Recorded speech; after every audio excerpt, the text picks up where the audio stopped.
അധികവും ഞാൻ വിചാരിക്കും പുറത്തൊന്നും പോവാതെ വീട്ടിൽ തന്നെ ഒന്ന് റെസ്റ്റ് എടുത്തിട്ട് ഫുൾ റെസ്റ്റ് എടുത്തിട്ട് ഇരിക്കണമെന്ന്.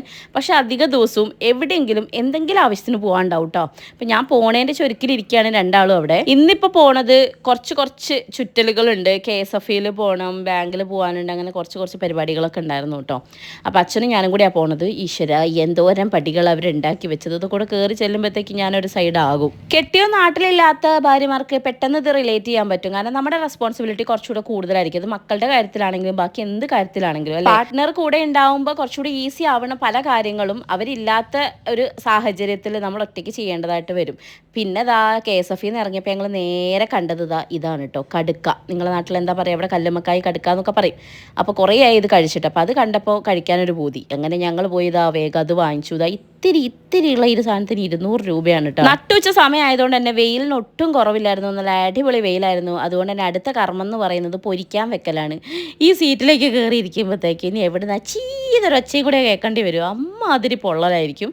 അപ്പോൾ ആദ്യത്തെ ഉദ്ഘാടനം അച്ഛൻ നിർവഹിച്ചോട്ടെ വെച്ചിട്ട് ഞാൻ മാറി നിൽക്കുകയാണ്. അധികം ദൂരമല്ലാത്ത യാത്രകളൊക്കെ ഇപ്പോൾ ബൈക്കിൽ പോകാറുണ്ട് കേട്ടോ. ചിലപ്പോൾ ആരെങ്കിലുമൊക്കെ ചോദിക്കായിരിക്കും, എനിക്ക് ബൈക്കിൽ പോകുന്നത് വലിയൊരു സീനായിട്ടൊന്നും ഫീൽ ചെയ്തിട്ടില്ല. പക്ഷേ കുറേ ദൂരമൊക്കെ ആകുമ്പോഴത്തേക്ക് എനിക്ക് വല്ലാത്ത വേദനയൊക്കെ വരും. ഇപ്പം ഇങ്ങനെ അടുത്തൊക്കെ ആകുമ്പോൾ വലിയ കുഴപ്പമില്ല. അങ്ങനെ ഞങ്ങൾ തിരിച്ചു വരുന്ന വഴിക്ക് ഫ്രൂട്ട്സും വെജിറ്റബിൾസൊക്കെ കുറച്ച് വാങ്ങിക്കാനുണ്ടായിരുന്നു.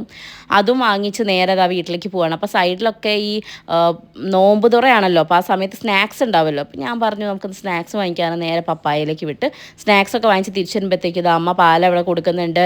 മക്കൾ രണ്ടുപേരും കൊണ്ടുവന്ന സാധനം എന്താണെന്ന് അറിയാനുള്ളൊരു ത്വരയിൽ നിൽക്കുകയാണ് കേട്ടോ. അവരുടെ കയ്യിൽ നിന്ന് ആ കവർ വാങ്ങി വെച്ചില്ലെങ്കിൽ ഇത് ഞാൻ നിലത്തുനിന്ന് പൊറുക്കി എടുക്കേണ്ടി വരും എന്നുള്ളതുകൊണ്ട് വേഗം അതൊക്കെ വാങ്ങി വെച്ചേ.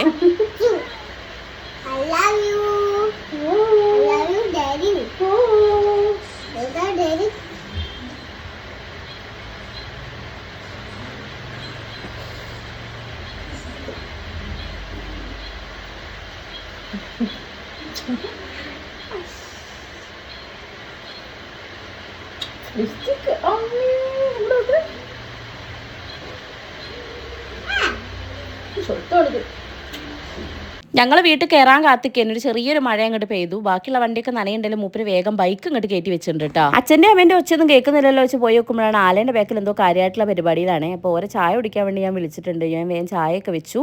ഇനി വേഗം ചായ കുടിക്കട്ടെ, ഇത് കഴിഞ്ഞിട്ട് വേണം അടുത്ത പരിപാടിക്ക് പോകാൻ വേണ്ടിയിട്ട്. ഇന്ന് മൊത്തം കറക്കം തന്നെയായിരുന്നു കേട്ടോ. ചെയ്യാനെല്ലാം ചെയ്യും, പക്ഷേ ഇതൊക്കെ കൂടെ കഴിഞ്ഞൊരു സൈഡ് ആവലുണ്ട് എനിക്ക്. അങ്ങനെ നമ്മളെല്ലാവരും കൂടെ ചായ കുടിക്കായിരുന്നു. പക്കവടയും സമൂസയൊക്കെ ആയിരുന്നു വാങ്ങിച്ചിട്ടുണ്ടായിരുന്നത്. വല്ലപ്പോഴും മാത്രമേ എണ്ണക്കടികളൊക്കെ യൂസ് ചെയ്യാറുള്ളൂ കേട്ടോ. പുറത്ത് പോകുമ്പോൾ അങ്ങോട്ട് വാങ്ങും, അത്രയേ ഉള്ളൂ. സമൂസ തിന്നു. സൂസയല്ല ധ്രുവ്, സമൂസ തിന്നു. എങ്ങനെയുണ്ട്? സൂപ്പർ.